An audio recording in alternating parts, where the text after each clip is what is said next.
Today, we're not talking about budgeting for your Disney World trip. We're talking about the sneaky costs that don't really make it onto your spreadsheet at all, but will absolutely show up on your credit card.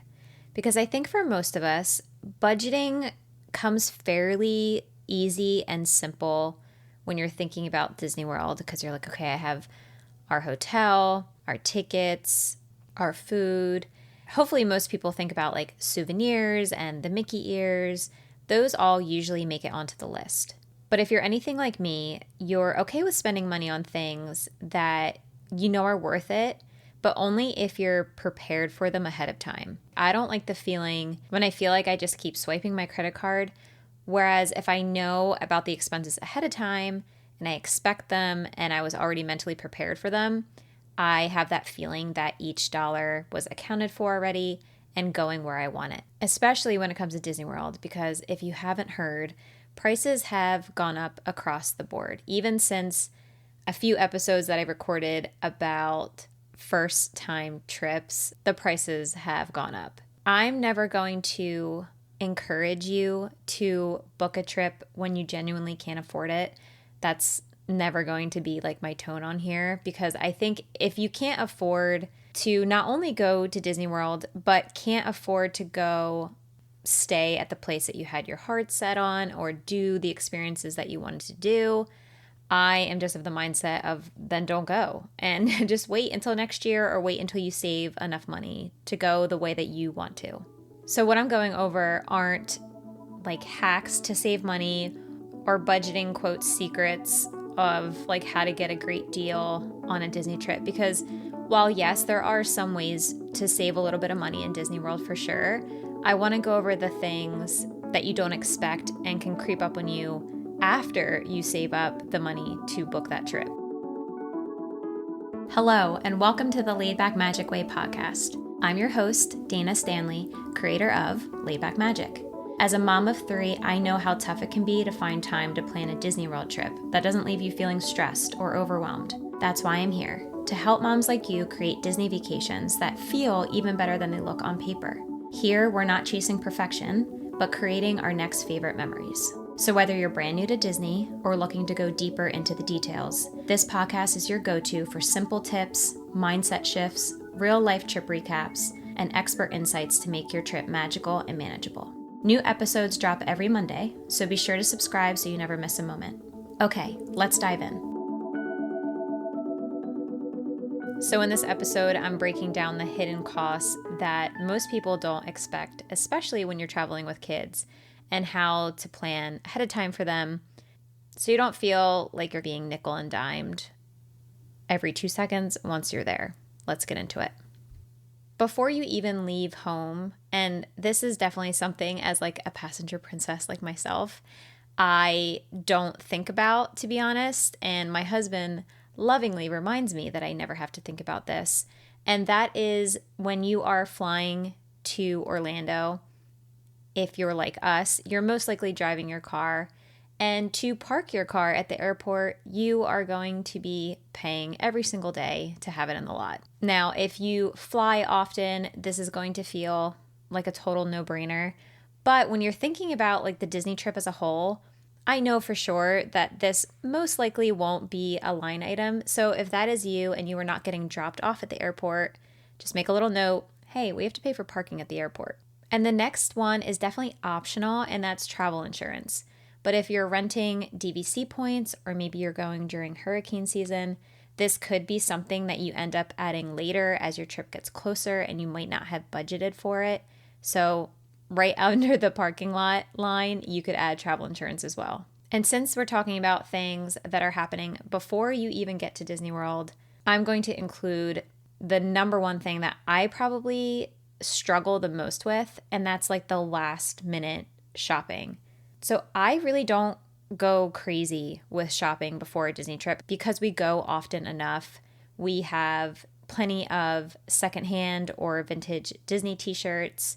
I am an outfit repeater. I don't feel like I need something new every single time. Maybe I'll grab like 1 or 2 things, but nothing crazy. But it's these like little last minute travel things like mini deodorants or those sanitizer wipes that you want for the airplane. Just almost like the travel section in Target with all the mini toiletries.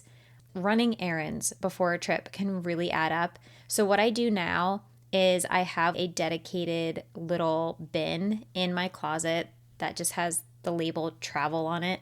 And I just keep everything in there that I know I'm going to need for travel and Disney. So things for on the plane for the kids, like we have little essential oils that I like to have on hand in case anyone's like teething or has a tummy ache. I don't want to be double buying these things when I can't find them. So like blister band-aids, little travel containers that you can empty like your perfumes and shampoos into.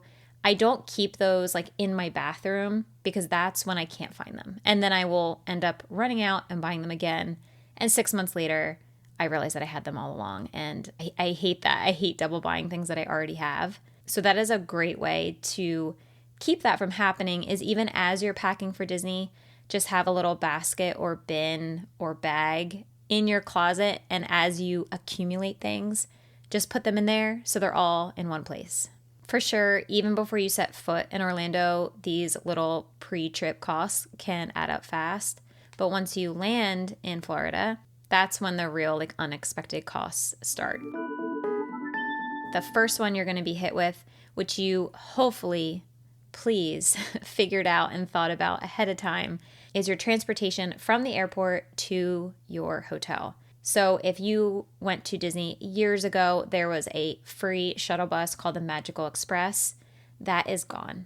And even the least expensive option called Mears Connect, you're going to have to pay for that. So if you have a big family, this could add up. And I'm not even including like a car rental under sneaky costs, because most likely, if you're listening to this, you're going to be staying at a Disney resort, I hope, and we'll be taking advantage of the free transportation to and from the parks once you're actually on property. Because if you aren't staying on property, you will have that kind of sneaky cost of paying for parking. Because if you rent a car or you're driving your own car, you'll be paying for parking at each Disney World resort, and you can actually end up paying a little bit more to have the preferred parking section that's closer to the gate. The free parking is only there for resort guests. While we're on the topic of just transportation for the moment, another cost that's going to come up that you want to budget for is your stroller. So if you are not gate checking your stroller, which is what we do, which is 100% free through the airline, they will check your stroller at the gate if you haven't done that before. But if you decide, hey, it's just easier for us to rent a stroller once we get there, we don't need a double stroller at home, we don't have one, this could be one of the last expenses that you cross off the list of renting some type of stroller. And then once you're on property, if you're staying at a Disney resort and you are taking advantage of the transportation to and from the parks, technically that's all free, but you for sure are going to still be spending money, because that's when we get into the dining and drinking and snacks. And the first thing that comes to mind are your tips and gratuities at the restaurants specifically. So something to keep in mind if you've been considering the Disney dining plan. A lot of my friends who are like very into budgeting love the Disney dining plan, not because it saves them a ton of money, but they feel like everything is accounted for and budgeted ahead of time. They know how much they're going to be spending on food ahead of time. But what you may not think about is that you still have to add gratuity on top of that. So like hopefully 20% on all of your meals, even if you've added the dining plan or a free dining plan promotion. Don't forget that you're responsible still for tipping your cast member at any table service restaurant. Something to note is that Hoop-Dee-Doo Review over at Fort Wilderness and Cinderella's Royal Table in Magic Kingdom, when you book that reservation, you're going to prepay for your whole meal, and that will include gratuity. So if you're eating at either of those places, make sure when you look at the receipt, you look at it, it'll have any extras that you got, like alcoholic beverages that you'll have to pay for, but it should have the gratuity already paid for. So just make sure that you're not adding anything and paying it twice. Same thing if you're a group of 6 or bigger. Again, just check the bill because the gratuity should already be on there. On the topic of dining, another thing that people definitely forget about is if you just don't show up to a reservation and you didn't cancel it within 2 hours, there's actually a fee of $10 per person. So like my family, we would have a reservation of 5. That would be $50 if I just decided to not have lunch at Jungle Navigation Co. And I forgot / didn't know that I needed to cancel. And that can really hurt. So make sure that you set even like an alarm on your phone 2 hours before a certain dining reservation that maybe you're ho-hum about and you're not sure if you're going to make it. That way you don't miss that cutoff. And if you're the type of person that doesn't love a lot of dining reservations and you're just going to, quote, grab something, this could be something that sneaks up on you as well, of just those little things when you say, like, we'll just grab a bagel or a slice of pizza. Those things all add up, especially when you have a bigger family and you're getting drinks for everyone. So just something to think about ahead of time, and don't just assume that it's going to be this easy, cheap thing. One of the best ways that I like to save money in Disney World is to Instacart a bunch of snacks and like easy breakfast things to our resort room. It's great. It's what I recommend. But that's something, again, to account for. For example, on our recent trip, I actually ended up Instacarting twice. And I didn't love that feeling of A, running out of things, and B, having to do the delivery fee again, do the tipping my driver again, just because I genuinely just forgot or underestimated how much I needed of something. So it was fine. Like, I needed to do that order. It was something that I needed. But I wish I had just had a little bit more forethought of how much I was going to need to avoid having those 2 trips. As Disney Vacation Club members, we already know the biggest secret to Disney World, that the way to save the most money on Disney's deluxe resorts is to use points. But what most people don't know is you don't have to buy into DVC to use points. You can just rent them. Renting points lets you save up to 40% off deluxe rooms, like Disney's Boardwalk Resort, which is my personal favorite. That's why I love recommending Pixie Point Gals, a female-owned DVC rental brokerage. They handle the whole process, connecting you with points so you can stay where you've always dreamed of without paying Disney's full price. If you've been wanting to stay at a deluxe resort but have been worried about the cost, head to pixiepointgals.com or click the link in the show notes to put in a request for your next trip. Trust me, once you've stayed at Disney World this way, you'll never go back. Now, at the resort, Disney will hold your Instacart orders or any grocery orders and keep them cold or frozen for free. There's no cost for that. But if you don't actually go physically to the bellhop and ask for your groceries and cart them upstairs, which 99% of the time, that's actually what we do. We bring an empty stroller and we just lug all of our groceries on there and head back to the room. There have been occasional times when it's just easier for me to call down and say, hey, I'm in room blank, blank, blank. Can you come just bring my grocery order for me? But if you have Bell Services come and deliver your groceries to your room for you, you are going to be charged $6. This is just like a flat delivery fee. It's not like per bag. It's $6. It's not the end of the world. I've done it and it has honestly been worth it. But then once the bellhop is there giving you the groceries, you want to tip them. So, add another $5 or $6 on top of that. Just something to keep in mind. And if you want to avoid that, just go down and get it yourself. Now, the difference with groceries versus an actual package. So for example, I have had an actual physical package delivered to our resort. If they're holding an actual delivery and it is not groceries, they will charge you $6 per order just for holding the package. I don't know why it's different than groceries, but it is, so you'll see that itemized on your bill at checkout. Another thing that could be overlooked once you're at the resort is your housekeeping tips. Just kind of afterthought, very much appreciated when you are getting your room turned over every day or every 3 days, depending on the type of room that you're in. Especially with little kids, maybe you need more towels than normal, or they're just refreshing things a little bit more. That's something to keep in mind, is to tip your housekeeping crew. And speaking of kids and you're at the resort, I don't do it unless I have a washer and dryer in my resort room, and that's just laundry. But there are laundromats at the resorts that you can use if you don't have a washer and dryer in your room, which is really nice. So when I looked up the pricing of the laundromats, I found that it's $3 per wash, $3 per dry, and then if you get like a little packet of detergent, it could be around $1.50 from the vending machine. They also have detergent in most of the small gift shops at each resort as well. Just something to think about if your kid had like a blowout or an emergency and you absolutely wanted to do a load of laundry. I would budget around $10 if you wanted to do laundry while you're down there.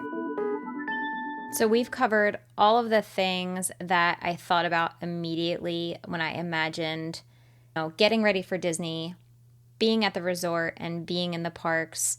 And then after I wrote all of those things, I came up with 3 more. Just like very random, like, oh, right, I just thought of these costs. The things that kind of come after the fact or sneak up in ways that you don't realize. And the first one was minivans or Ubers or Lyfts.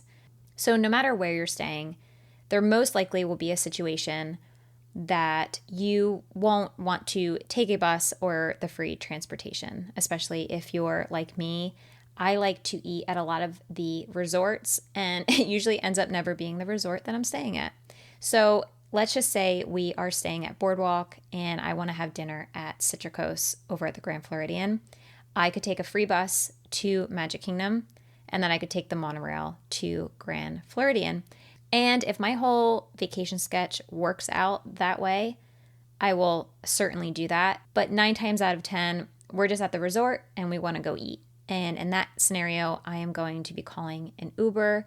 Or if it's after fireworks and we had a really long day, maybe the baby skipped his nap and we were like hanging on by a thread, my mom mind cannot imagine getting on a bus or waiting for a bus, or heaven forbid have to wait for a second bus and have a crying child. So I will call a minivan from Magic Kingdom to get us back to the resort. And these can all add up. And there's a wide price difference depending on if you're just taking an Uber or a minivan. So, anywhere between $20 to $60. And then you're tipping the driver again as well. As a parent, we love them, but it is an expense to account for. And that's just to help make our lives as easy as possible with the kids. I don't want to be on the struggle bus, no pun intended, with the kids.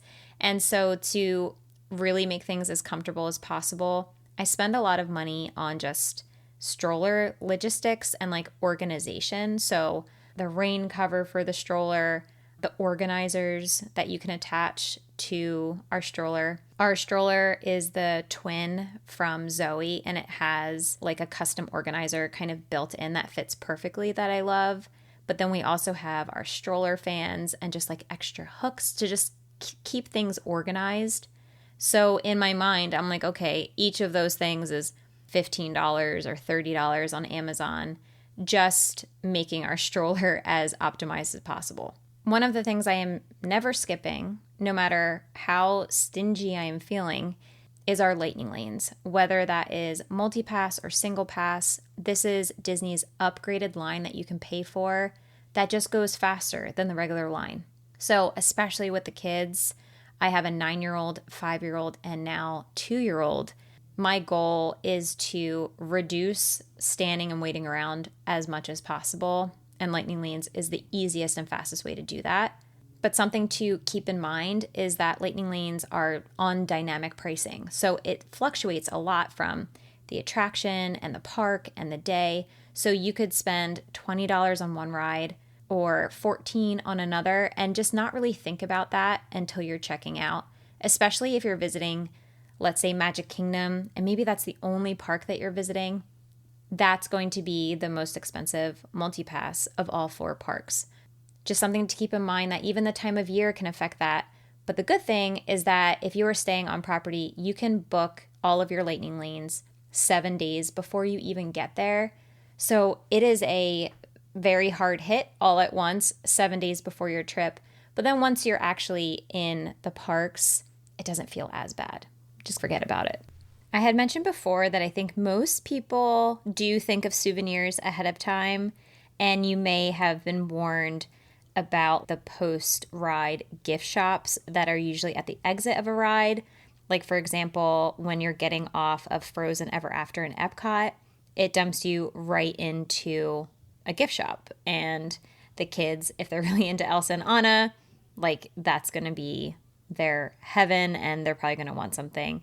Those things I think are a little bit more obvious, but the thing that gets me every single trip is there are a lot of activities at the Disney World resorts that may catch you off guard. Like, for example, we've done lots of tie-dye t-shirts at Beach Club, which I want to say were maybe like $14 each. But we've also painted ceramics. We've done bracelet making at Animal Kingdom Lodge. There are just so many little activities that are like a small extra fee. And like for us, like we have 2 kids and now a third that's going to be interested in doing his own. So that's like an unexpected thing. It's really hard to say no to. The cast members are really great helping them with these projects, and then they get to take them home. I do think they're worth it. Like my 9-year-old still wears her tie-dye tees at least once a week. She loves them. And kids want to do it. So it's a nice souvenir, but it's just one of those hidden costs that may sneak up on you when you're walking around the resort. Maybe you have a rest day or a pool day. You'll see a table out with some type of activity. It's nice to just have that in your head ahead of time. Yeah, Disney World just isn't about budgeting for like just your tickets and meals and rooms anymore. It's really preparing for all those little things that, yes, will definitely make your trip easier and I think honestly more magical, but sometimes it can just be more expensive than you planned, and that's where that icky feeling comes in. But if you go into it expecting these little hidden costs and then planning for them, you get to put that out of your mind when you're on your trip and focus on what actually matters and the fun and being with your kids and not thinking about money the whole time. Thanks for listening to today's episode, and I will see you next week. Thank you so much for joining me on this episode of the Laid Back Magic Way podcast. If you enjoyed today's episode and it was helpful for you, it would mean the world to me if you'd write a quick review. Your reviews help more moms like you find the show, and I read every single one of them. Seriously, thank you in advance. You can find me on Instagram at Somewhere Worthwhile, and I'd love to hear from you there. DM me if you have any questions about this episode or what you'd like to see in future ones. Until then, keep planning for your next favorite memory, and I'll see you next time.